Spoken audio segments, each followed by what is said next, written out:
अस्सलाम वालेकुम, कैसे हैं आप सभी लोग। Welcome back to another informative video. तो आज हम आपको बताएंगे कि आप घर बैठकर यूके का ई वीज़ा कैसे अप्लाई कर सकते हैं। किसी कंसल्टेंट के पास जाने की ज़रूरत नहीं है, किसी भी जगह जाने की ज़रूरत नहीं है, आप घर बैठकर खुद ई वीज़ा अप्लाई कर सकते हैं। तो चलते हैं अपनी वीडियो की तरफ और बताते हैं आपको कि आप कैसे कर सकते हैं। तो सबसे पहले आप लोगों का सवाल ये होता है कि यूके ई वीज़ा में इमिग्रेशन स्टेटस जो है वो ई वीज़ा के जो बाद में आता है वो किस तरह का होता है। तो वो कुछ इस टाइप का होता है जो आपके पास आता है। ठीक है, अब हम यहाँ चलते हैं गूगल पे, यहाँ पे जाके लिखते हैं। अच्छा, तो यहाँ गूगल पे जाके हम यूके VI लिखेंगे। ठीक है, ये आपके सामने हो जाएगा। यहाँ पे हम इनका पोर्टल ओपन कर लेंगे। देन जब हम पोर्टल ओपन करते हैं ना, तो आपके सामने इस तरह काफ़ी सारे पोर्टल्स आएंगे, लेकिन हमने ऑफिशियल पोर्टल पर जाना है और देखें यहाँ सारी डिटेल उन्होंने बता दी हुई है। ठीक है, आपने सारी डिटेल्स अच्छे से पढ़ लेनी है, उन्होंने क्या क्या बताया है। ठीक है, अच्छा, इसमें कुछ ना टर्म्स और कंडीशंस होती हैं जो मैं आपको वाज़े कर देता हूँ कि आपकी 10 से 15 लाख विज़िट वीज़े के लिए बैंक स्टेटमेंट होना लाजमी है। ठीक है, तो ये आपके सामने स्टैंडर्ड विज़िटर के जो है वो भी आपके सामने सारी डिटेल्स लिखी हुई हैं। तो ये सारी डिटेल आपके सामने है। तो अगर इस डिटेल में आप 19-20 का भी फ़र्क करते हैं तो यू विल गेट रिफ्यूज़ल। तो हमने इस चीज़ का ख़ास ख्याल रखना है और हमारी 10 से 15 लाख बैंक स्टेटमेंट होना लाजमी है। ठीक है, और जब आप सारी बिल्कुल जो एग्जैक्ट डिटेल्स हैं वो देते हैं और आप इनकी रिक्वायरमेंट पे पूरा उतरते हैं तो आप 10 to 12 डेज़ में अपना यूके का जो ई वीज़ा है वो आपके घर खुद आ जाएगा। अच्छा, हम यहाँ देखें यूके वीज़ा फ़ीस जो है तो वो 127 पाउंड है यहाँ पे, और ये कोई मुश्किल तरीका नहीं है अप्लाई करने का।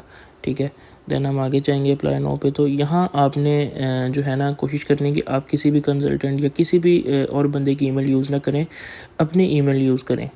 और मैं आपको एक बात वाज़े कर दूँगी, अगर आप इसमें एनालिसिस नहीं कर सकते तो फिर आप यूके का जो है वो ई वीज़ा हासिल नहीं कर सकते हैं। तो एनालिसिस करना बहुत ज़रूरी है।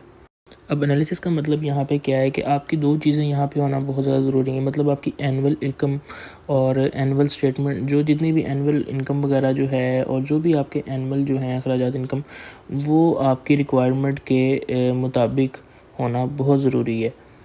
सर, इसमें अब दूसरी बात ये कि जो भी आप डॉक्यूमेंट्स इनको देते हैं वो as it is document as original होने चाहिए। ठीक है, अब इसमें हम गलती भला क्या करते हैं, यूके के 10 मतलब 12 के 12 माह या 10 के 10 माह इनके जो हैं अपना वीज़ा वगैरह चलते हैं, लेकिन वो जो कुछ नहीं होते वो इस वजह से नहीं होते कि हम लोग कुछ इनकी रिक्वायरमेंट भी पूरा नहीं उतरते हैं और कुछ हम डॉक्यूमेंट्स देते हुए कुछ गलतियाँ कोताहियाँ कर लेते हैं, जिनकी वजह से वीज़ा जो है वो अप्रूव नहीं होता और इश्यूज़ आ जाते हैं।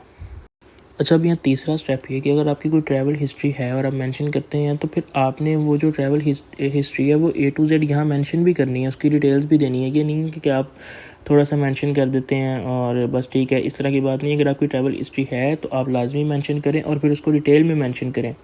और एक बार फिर मैं यही कहूँगा कि आपने डिटेल्स अच्छे से देनी है, फैमिली डिटेल्स और business details A to Z आपने बतानी है कि जो 10 से 15 लाख आपकी इनकम पड़ी है वो कमाने का ज़रिया क्या है। ठीक है, कहाँ से आ रही है, कैसे आ रही है, A to Z each and everything आपने यहाँ पे देनी है।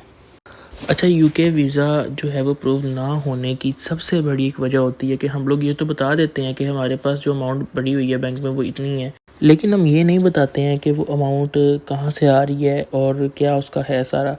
तो हमने ये लाजमी डिटेल देनी है कि वो क्या है, बिज़नेस है और प्रॉफिट है, कहाँ से आ रही है, क्या सीन है। तो ये चीज़ें हमने लाजमी डिटेल में मेंशन करनी है और जितनी भी डिटेल्स दी उन्होंने कही हैं वो आपने सारी मेंशन लाजमी करनी है। तो इस तरह आप घर बैठकर यूके का ई वीज़ा अप्लाई कर सकते हैं। तो अगर आपको वीडियो हमारी अच्छी लगी है तो वीडियो को लाइक, शेयर और चैनल को सब्सक्राइब कीजिएगा। मिलते हैं एक नई वीडियो में। खुदा हाफिज़।